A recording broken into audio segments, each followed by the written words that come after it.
And we live. Welcome to the Dear Son Show, where we do have meaningful conversations for the fathers, for those who are fathers, and for the fatherless. I'm gonna get that one day. Go get it. That's 2 episodes back to back that I've driven, if you will, and I'm still fumbling on that thing. But I do know we have real-time conversations so that we can address the elephant in the room, so that we can not have to say the old cliche of, man, I wish I knew then what I know now. I'm one of your hosts, Jay Blac. Dijon's your other host. What's up, brother? What you got today? Man, we here. Yeah. AM. Yeah. AM greetings. Yeah. AM greetings, man. I feel today I feel good, man. Yeah. I've been having some challenges lately, but today I'm number one claiming it's gonna be a good day. Yeah. And I feel it so far. So everything all right. How about you? Good. Same. In the groove at school up and rolling. Finally found what my groove seems to be, what it shall be for the semester. Kids doing well with their little school groove and routine. So everything good, man. I don't I don't have any complaints. I'm excited. Football season has officially kicked off by the time this episode airs. We knee deep in football season. And matter of fact, y'all got a little rivalry, a newborn rivalry that I appreciate, that I feel like should have been a rivalry for years. That old Texas-Louisiana border, which I don't know how this guy's a Cowboy fan. He's all the way from Virginia, but that's another conversation for another day. However, get it out. I'm gonna let you rock. Go ahead, cook. That old Cowboy Saints game is knocking on the door. By the time this airs, we'll know who the victory is. Yeah. So, we're pretty consistent, so we don't have to worry about dating our episodes. Yeah. What you feeling about that? I don't care. Don't care about it? No. I mean, as long as we win. I just it meant something when my boy was coaching for the Saints. I was a little torn. Not that I became a Saints fan, but it was like, I want to win, but he lost. Yeah. Now he's in Buffalo, and Buffalo doing their thing. So I don't know. When I saw it, because this at the time of this recording, it's soon. Yeah. Like soon. Yeah. So I thought about y'all. I was like, man, I wonder if he probably got connects to get tickets or whatever. But I don't know. We're going. If so many people wasn't coming to town, there's a lot of people coming to town, so we defaulted to the tailgate thing. Okay. Everybody, which is weird because it's actually a colleague doing it, and he was kind of like, come through. So we was like, Yeah. So that's how that's gonna play out. Yep. But we got a good, strong topic today. Again, we like to get right to it, to not waste a lot of time or fluff on it. But a lot of times we get caught up in life about cliches. It's something could be so cliche that we stop saying it. But when there's so much value in a cliche or a saying, I think we need to keep some of these sayings alive, man. And I'll visit that more later in the episode. But without further ado, today's topic that we will be discussing is winning the battle but losing the war. Winning the battle but losing the war. Yeah. No, many people have heard that a million times in life, but it's even today's times, I feel like it's very important to revisit that. What crosses your mind? The first thing now. Yeah. When you hear that. First thing is, I'm very familiar with battles, but I'm not so sure that I understand the war at all times. Sometimes you can call it battle or war if you're not careful of understanding the big picture of things. So that was the first thing that triggered in my mind, is that making sure you actually understand the war for what it, understanding the difference. Right. You know what I mean? There could be many battles that make up a war. So that was the knee jerk right there. Yeah. For me, the biggest thing that jumped out at me is I associated with the moral of the story being living in the moment. The mistakes that can be made for living in the moment and not having foresight, not looking ahead or what's around the corner. You're so focused on today that you're not really planning for tomorrow. Yeah. So I'd like to attack this from maybe 3 different areas. Okay. We'll obviously start with our children to stay consistent with the platform. So as a parent, like right now, you have a son that's a senior in high school. You have a daughter that's away at college.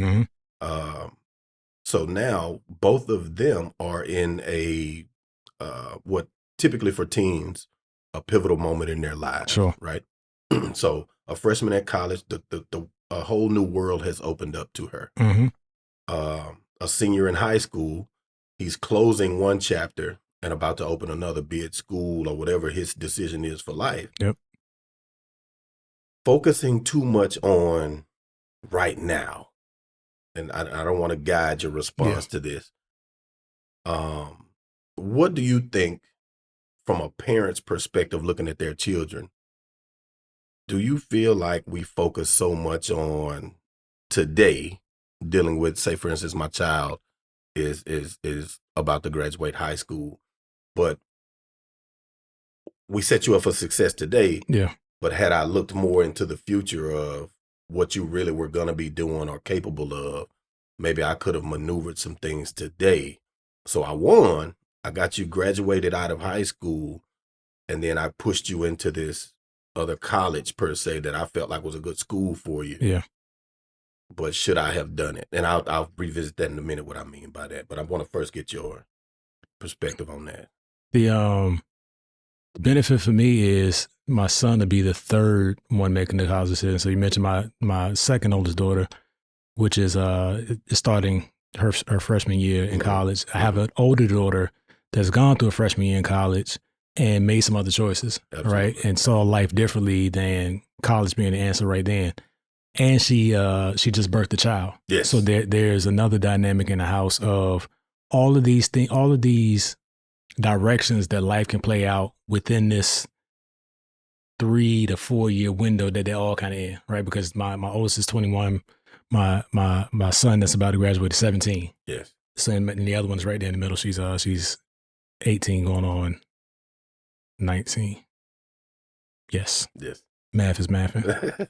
Yeah. So I do have some like points of reference in how to deal with him, and not that they're all the same, but every child's algorithm gives you data, right?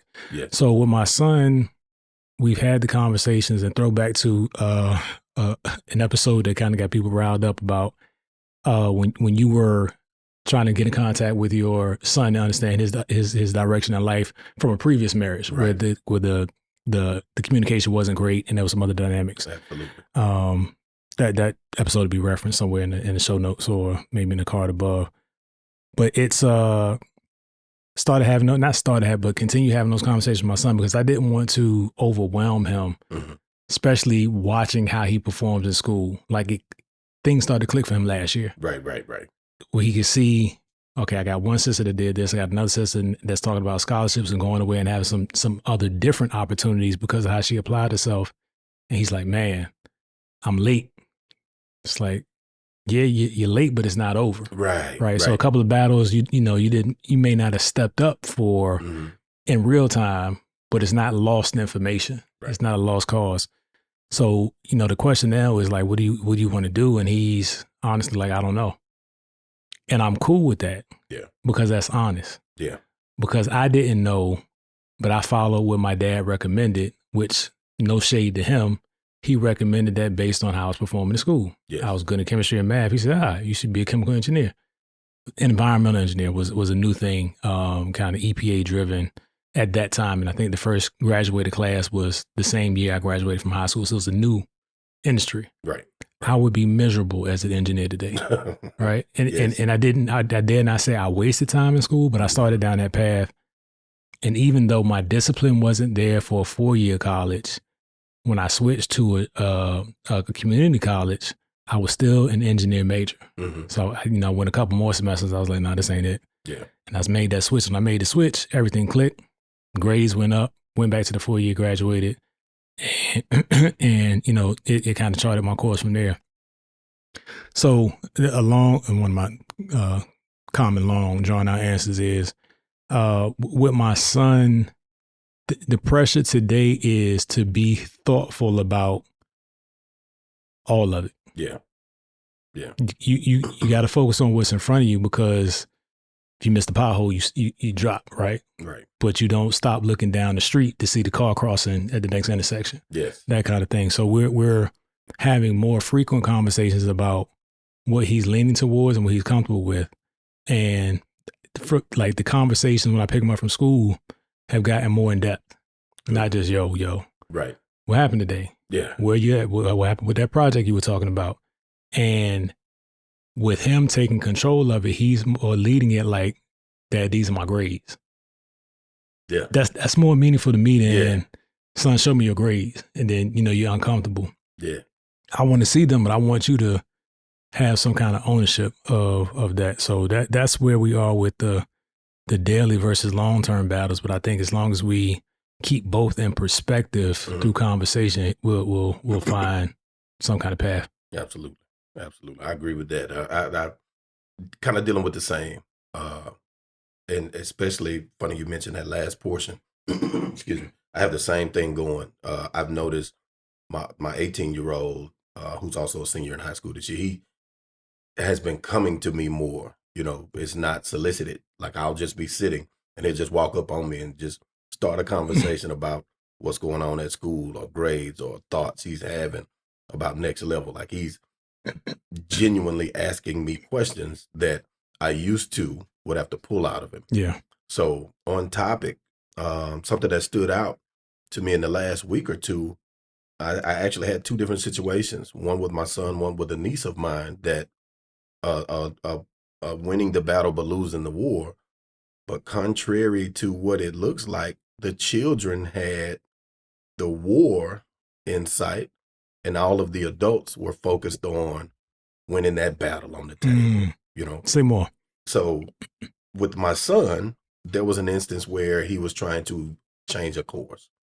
So he went talk to a teacher or advisor Counselor. or what have you about joining this committee. And with that committee, a class came to us. So he was like, oh, I'm going to change from the tech school that they go to and drop that and roll into this.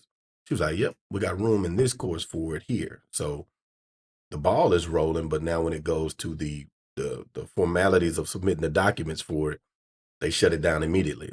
Oh, it's full, no room, can't move. Well, when that information made it back to his mom, she didn't receive it so well. I can imagine. You shunning my baby. I can imagine. That's what I heard. I don't know that she said those words, but in my ears, I see it in her face you right now. You shunning my baby. And that's not how this going to go. Right. So now she starts that ball of communication with the decision maker, the co-decision maker, justify it, show it to me. Why would this person approve it, research, and even find a slot? And so as that rolls, were you right to do that? And could you stand on that? Absolutely. The justification is there. The approval was pending, if you will. And it appeared that no research had been done for the final decision to be made. However, could you press forward and keep going? Yes. The son stepped in and said, hey, it's okay. I found out if I keep this other course, I'll end up with a certification because I've already done this much. This the final piece. It's better for me to keep it anyway. Okay, son, yeah, but if you really want to do this, am I right? Yes. Could I press this issue and win in this moment? Yes. But the war, that battle is won, but that war, we now just failed because my certification is on the table. With the niece, the same thing. Somebody came wrong. It got to the parent. The parent was ready to go light the situation up. What we doing? Let's go get this. She was like, hey, the niece now had to tell all the adults, because I was hot when I heard it. Like we were sitting at the table and we all got the information at the same time. All the aunts, uncles, and parents with the, no, they're not finna play with you like this. Yeah. She was like, well, hey, listen. Sure, y'all can go in there and do that. And she'll let this make it and put it back in my favor. But it's the beginning of the school year. The rest of this year, I'm going to catch pure hell. That lady is going to not give me the benefit of the doubt in a situation where the discretion could be used. So when she said that, thank you for that, baby. I thanked her. Thank you for that. I needed that because now I can apply this actually in some other areas in my life, not just this situation. That's a throwback to tolerating versus enabling. Yeah. Parents going in hot, defending their children at all costs, not having all the information, not having thought out the steps down the road, because that's a real thing. I mean, the child has to go to that class every day and deal with whatever petty, because teachers is just older children. It could be the worst. Adults are just older children, and it can be super the petty. Worst. So with that portion in mind, you and I have like stories about we went off to college, gave it a shot, and that thing just didn't pan out. So No. We we pulled the cord, Yeah. regroup, go live life a little bit, jump, and thankfully went back and put our hat back in the ring, and it worked out, panned out. I'm actually in the process of doing that right now. Finishing what you started. Finishing what I started. So we're gonna talk about that. Sometimes parents, I've seen, I'm noticing, and this a fork in the road actually. The battle is life decisions for the child. There's a debate, there's a healthy debate going on right now of how involved parents should be with selecting a career field or choice for their child right now. Yeah. This is, I can't tell you how many parents are, and I don't know if it's because that's a phase of our lives we're in, we're exposed to so much of it. So applying winning the battle and losing the war. I'll present both sides of the coin and I'll let you choose which side you want to discuss, or even maybe both. On the head side of the coin, you have let my child decide what they want to do. This is your life. You know what speaks to you. You know what makes you happy. And you know what you should or should not do in life based on the foundations I've given you to be a sound human being. Mm-hmm. You graduate and you say, I don't want anything to do with school. Hey, what's your plan? Or I'm going to school, but I'm going to be, I'm not going to name any fields because I don't want anybody to feel attacked. Underwater basket weaving, right? Yeah. So that's what you choose. The parent doesn't see any value in it by their own lens, but I'm going to trust you. Go be that. They go to school and that's what they do. I'm going to stop there because I don't want to go to the career portion. The tail side of the coin. Son, I have a little more experience at this life, or daughter, I have more experience at this life thing. And right now with the shift in the economy and the world, the way of the world, I'll give you an option, all right, but you have these three options. Mm-hmm. You can only choose one of these three things or three fields if you're going to college right now in 2024. If you're not going to do this, this, or this, I don't want to hear it. I'm not talking about it. If I'm paying for it. That's the part. With my support. Right. Yeah. With my support, it's these three things. Now, some parents are even more drastic than that. They're like, I don't care who's paying for it. It's going to be these three things or nothing, which you don't have that right. They're going to be an adult. But so just keeping with not being a tyrant, you have these three options. So now, in one scenario, winning the battle is my child has the freedom to choose their life. They're a young adult now.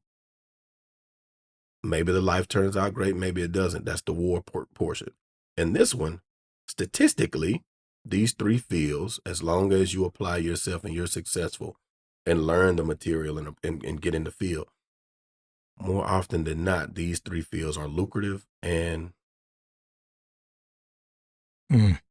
worthy of your time and money, let's just say. I didn't pay all of this money. There's a return on the investment. You graduate in this, it's highly likely you're going to get this money back. Which is there a right? Is there a wrong? Is this being a tyrant, choosing these three fields and guiding this unguided soul? You're still a child. You're still under my roof. You don't know life. You haven't been out here. I've been working. I'm in the professional world, whatever I do. Mm-hmm. How do you feel about that? Does that apply? Because sure, you're mad, perhaps as the kid, I hate those three things, but maybe you'll win the war because now later you'll have the resources to go and apply yourself or do what you want. What do you think? And I feel like I said a lot, but I really wanted to unpack it. It was giving me time to kind of shape my response. So I don't, from my experience, for me, it wouldn't be a matter of right and wrong. It'd be a matter of best intentions. For the first time in the, I dare say the history of the world, the written history of the world, the parent might not be in the best position to understand what's happening. Right. Especially if they've been in their field for so long, because I think we're the tail end of the generations that subscribe to the work 70 years for a company and go retire with the 2 years to live kind of thing. Yep. A lot of us talk about not being that, but when you look up at life, like I see some of my friends posting, they're like, man, 30 years at this company, 25 years at this company. And, you know, I did 13, that's as long as I did. And I never would have thought that I would do that. So I guess number one, that model in and of itself doesn't work. Loyalty to a company doesn't mean a thing. Right. I don't know that our generation or the generation that advise them, because there's, you know, parents younger than us that have kids in that same space, understand the impact of like AI. Like this is another world history shift, like manufacturing or the internet. Like it's, and I don't know how many to the nth power it is beyond those things, but it is like that's going to be a dramatic shakeup. I agree. And dare you advise your child to go into a field that you believe in that's solid now, that's going to be replaced by non-people. They're going to unpeople positions very rapidly, very soon. So I I don't know what to tell my son is a sure shot. Right. The things that I can tell him is that no matter what you do, having a passion or not having a passion will be a deal breaker for whatever it is. And you can convince yourself to do something you're not passionate about for 40 years, or if there is that kind of opportunity left. Mm-hmm. But let's understand the things that you lean to and figure out how to maneuver in the world with that. Yes. Right? Because it might just be an understanding that this is not a high income yielding profession. Right. But I love it. But I love it. You know what I'm saying? And that's kind of, and I'm not taking a stab. This is what teachers and educators say. We're undervalued. And I believe they are to a large degree. Also, it is exactly what it is right now until it isn't. Financially. But historically, and it'd actually be interesting to see how AI plays into that, because if they're teaching from a script, and I know some go off script and add value, and you know those are the ones that you treasure, but you know so much of it is becoming a repetition of things to maintain order or maintain control, maintain oppression. All of those things align with that, right? So yes. If the less risk we can have in somebody deviating from the schedule mm-hmm. or the plan, mm-hmm. the war plan, right? The more control we maintain over whatever population and how we want to control that. So, I think I answered your question. Yeah, you did, because that the biggest thing that stood out is the passion. I've heard it even be presented as, and I've done it. I've presented it in this way as well. Is maybe that thing that you truly, truly love, you just can't afford to do yet. Right. So now maybe, and I told my son this. I said, and I was sharing this with some ladies at the Littles school, and they were like, "Man, I need to tell my kid that they're in college right now." When I told my son was, get into a field that don't do what you hate, but at least find something you like enough that is lucrative. Mm-hmm. And that goes back to the saying of do what you have to do until you can do what you want to do. Mm-hmm. So now you fund what you love off this thing because it is lucrative enough for you to do it now. It makes enough money to sustain your lifestyle, take care of you and your family, but also the overage, if you will, you apply that to what I love. And in that way, now when that thing that I love takes off to a point where it's like, this thing that I like is now replaced with this thing that I love, it's gratification, you know, because if you talk to these kids right now, Monday, they love engineering. Mm-hmm. Wednesday, they want to be in design. Friday, they want to be a YouTuber. They want to be a YouTuber. Mm-hmm. Like, man, I think I could do it. So I feel like don't get caught up in the moment with you're so caught up listening to what the child wants to do. and I keep saying child, I know these are young adults at that point, but you're so caught up in what they want to do and being their friend that you allow them to make lifelong decisions that you and that person are now going to have to undo when it just a little research and conversation on this end of it could change that out. So I think one of the worst things you could do is either blindly or enablingly, I don't know if that's a word, we can go to enablingly, we'll use it, is ride with their decision when you can see that it is not the best decision, not because you're hating on it, but because they haven't put enough thought to it to actually understand the from to. I just want to be this. It's like that episode of the Cosby Show when Theo was talking about how much it'd be to live on, and that's the dumbest thing I ever heard in the world. And I think some of those responses might need to find their way back into our conversation, not necessarily in terms of hurting a child or putting them down, right? But you don't want to kill their hopes and their dreams. But you got to have healthy conversations that require them to defend their pursuit of such. I agree with that. I like that, because now don't be a yes man to your children. Say it easier. It could be, even if it's a great idea, try to strip it a little bit in front of them. Help them dig deeper. Help them reach those roots even deeper into that soil, that thought that they have. Yeah. Sure, you think you're going to make it. You think this is going to be it. Great. I hope so. But if this happens, what do you do? Right. I don't know. Okay, well, okay. You don't know that. What if you get in that market, and by the time you finally get in that market is built for 10 people, but there's 300 people in it. What do you do? I don't know that either. Yeah. Okay, let's come up with a plan for that. So I'm not trying to debunk it or discourage you. If I do this at home and it becomes a healthy exercise, one, you now understand that I'm not attacking you or telling you that you don't do that or killing your dreams. Mm-hmm. I'm helping you reinforce and reiterate your dream. So by the time you get out there in that real conversation, in that real competition, the first hiccup you come across is not going to discourage you. You're going to be like, oh, no, me and Dad did this all the time. I already know. Sure, I know. Oversaturated market. I shift to this. Oh, okay, this limited supply. I pivot to this. Because you've had those conversations. And whatever the industry is, I promise you can come up with 5 things at least to challenge their thought process. And if they shy away from the 5 and say, well, I just don't want to do that anymore, don't accept that either. Yeah. Nope. You presented it to me. I want you to still go do this research anyway. Research this and show this to me and then exit. Like, don't give your kid an out.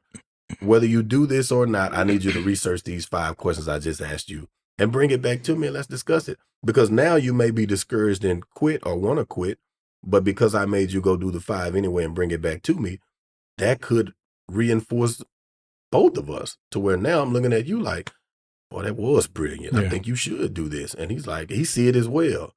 Man, if I didn't do this, I wouldn't have saw this. I wasn't thinking this. Now he doubled down and you're more in a position to double down with him. Like, yeah, you doing that. Yep.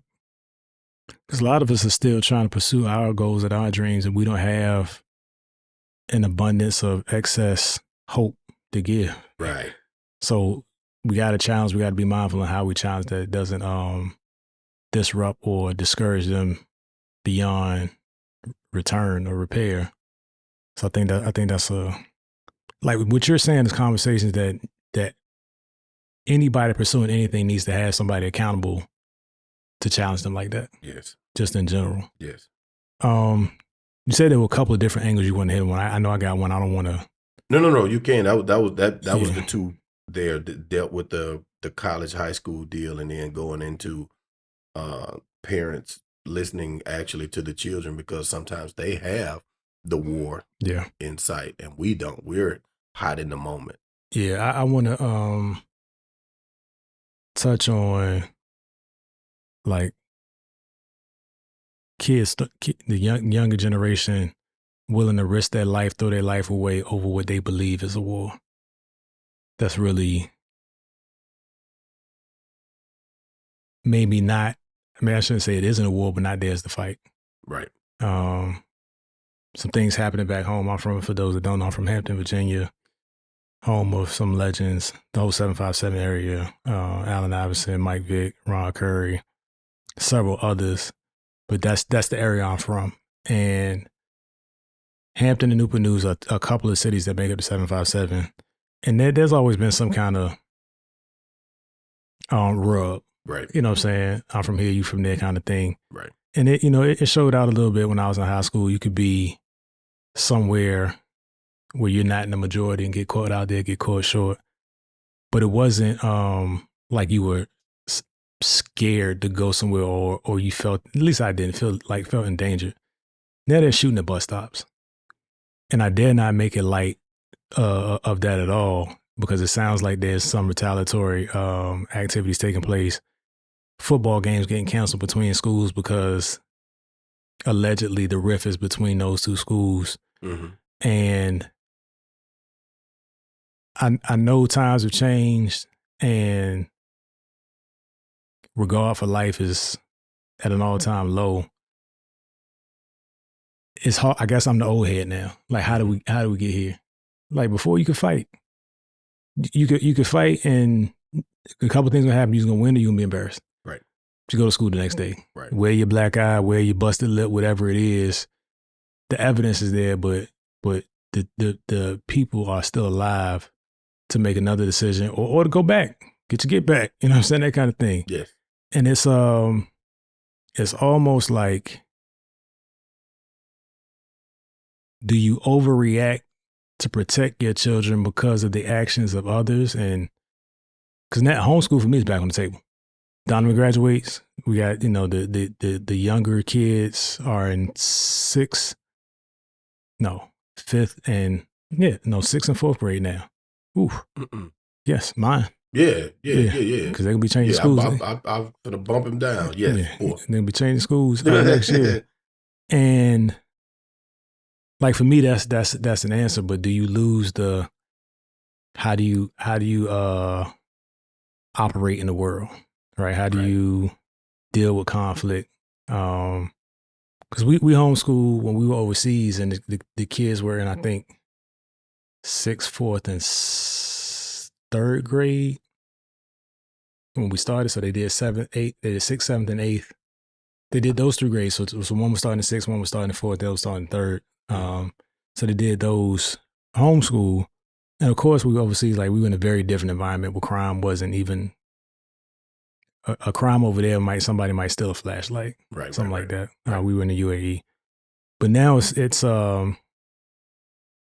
the point where if I were still living at home, and I know you see the school alerts now about the threats in North Texas schools, right, and I was pairing that with the reality of what's happening at home. And it's not like we didn't have an active shooter in schools 3 years ago. Mm-hmm. 2 or 3 years ago. 2 years. Yeah. At not far from here, right there on 360. I'm looking at it. Can never call the name. My children would have been going to that school if we stayed where we were. My oldest daughter went 1 year there. And no, she went 2 years. 3. When we moved here, it was her senior year, but it was COVID, so she didn't actually go to the school a lot. But considering all of that, like, where you at on a reaction scale of protecting them from battles that, maybe that's what it is, protecting them from battles that other kids are creating? As I look at it, I think about it a lot, but I try to not acknowledge it as much as I do think about it. Because with my wife, that's like inciting a riot. Because she can't just hear something. She feels like now something has to happen. Yeah. Well, if you feel that way, you're right. We need to come up with a plan. Like, we need to implement this, or maybe go into, like you said, homeschool. So then she'll start researching curriculums, and I'll be like, wait, I'm not there. I'm just telling you how I feel. So it's kind of, I look at it like I'm nervous when I start thinking about pulling them of the alphabet soup or the gumbo, if you will. Like, the priceless exposure for free that they get to all these different personalities and these different thought processes. So you're not fascinated with something because of the unknown. You've seen it.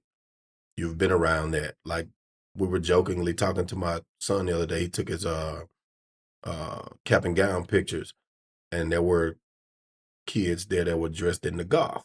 And my wife was like, man, we used to have kids at school like that. So she and I are having that conversation. He jumped in. He was like, yeah, we got a little group at the school. Whereas if you're not exposed to that, and then you get out and you do see it in the world, you're so fascinated and intrigued by it because you haven't seen it. You don't know what that'll do. You may spiral into that, or you may get caught in that, or go that route. And I'm not downing it or saying it's a bad thing. I'm just saying it's yet another thing that you did not see. So now your fascination is not necessarily that you understand and identify. You're more so like, that's a new thing. I want to do it. I want to jump into all the piercings because I haven't seen it, but now I see it. The same thing with the violence. I hate to see my children exposed to or go through violence, but I think it's a necessary evil because now you're not so gullible. You see it brewing. You watch this whole thing develop. It ends terribly, and that's unfortunate. But you were able to be exposed to the conversations that were had on the front end. One of two things: avoidance, or like, I hear it, I see it, I know how this turns out. Right. I'm either about to remove myself from this situation, or maybe I can intervene.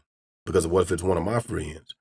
I still have conversations with some guys that I know now here and there that I say, hey, I can't afford to go out with you anymore because you move a certain way. Wow. And the way I move, I'm not going to let anything happen to you, but I can't allow you to walk around like you got this unlimited bodyguard with you.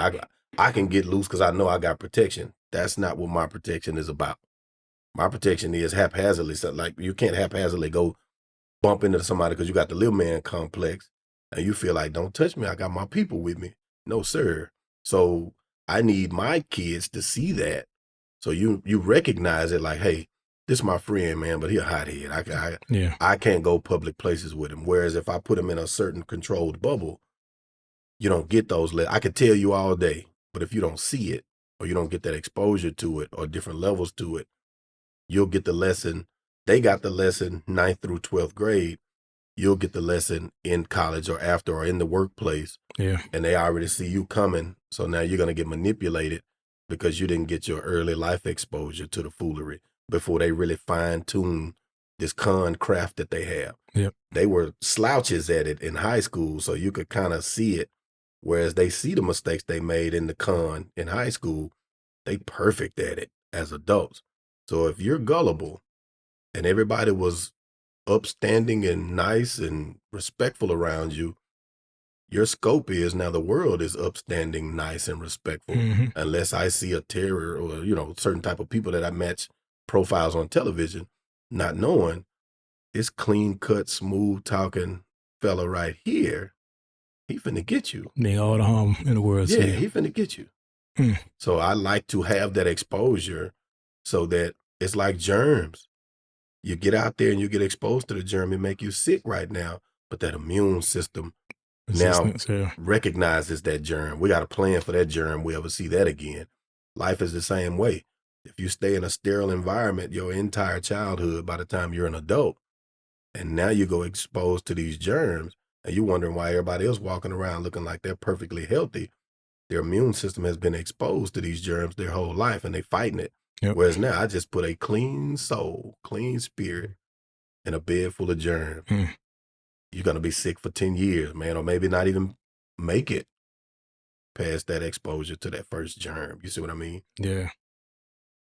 Man, thoughts and prayers to the family that are impacted, that were impacted back home. And I know that's one of many. That's not a new story.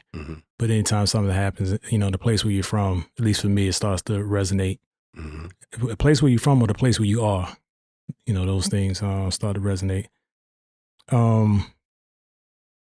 I mean, I know there's so much more to go. We at our sweet spot now. How you want to do it? We good. That's okay. I feel like this was a good, healthy conversation. And again, we try to expose things that we have going because I promise you there's people out there, every aspect of what we talked about on this episode today, from college choices, career choices with your child, violence or clique or crowd temperament, if you will, for your children. It all applies, and hopefully it sparks thoughts and conversations in those that could do something about it. Gotcha. Yeah. So again, as we typically say or usually say, I don't want to say it's typical because it's necessary. Like, share, and subscribe.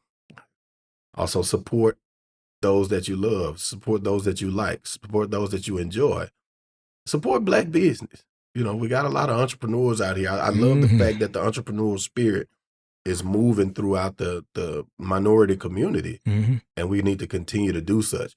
And we're not just a minority-based platform. I don't ever want to give that idea either. We have friends, followers, and fans, if you will, of every ethnicity you could name, and we appreciate that. We're thankful. So hopefully these topics aren't so gender-based or gender-specific or race-specific that anyone thinks that they can't apply what they're watching or following.